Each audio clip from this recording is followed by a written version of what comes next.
দেখো বেন্টস রুল কি বলছে যে atomic S character tends to concentrate in hybrid orbital that are dictated toward electropositive substituent and atomic P character tends to concentrate in hybrid orbital that are dictated towards electronegative element।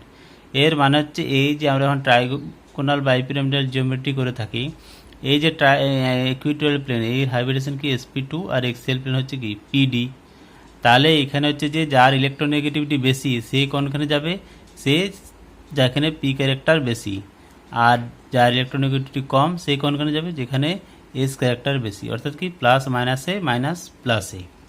যেমন ধরো PCl3F2, তাহলে এখানে fluorine electronegative বেশি, সে কোথায় যাবে axial প্লেনে, আর fluorine electronegative কম সে যাবে কি ইকুইটোরিয়াল প্লেনে। এখানে একটা তো কোশ্চেন আছে, why methyl radical CH3 dot has planer structure and CF3 dot has pyramidal structure. এখানে দেখো sp2 হাইব্রিডেশন এস ক্যারেক্টার বেশি সেই জন্য ইলেকট্রো পজিটিভ সাবস্টিটিউয়েন্ট যুক্ত হয়েছে, এখানে দেখো এস ক্যারেক্টার কম সেই জন্য ইলেকট্রোনেগেটিভ সাবস্টিটিউয়েন্ট যুক্ত হয়েছে, সেই জন্য এর হাইব্রিডেশন sp2, এর হাইব্রিডেশন sp3।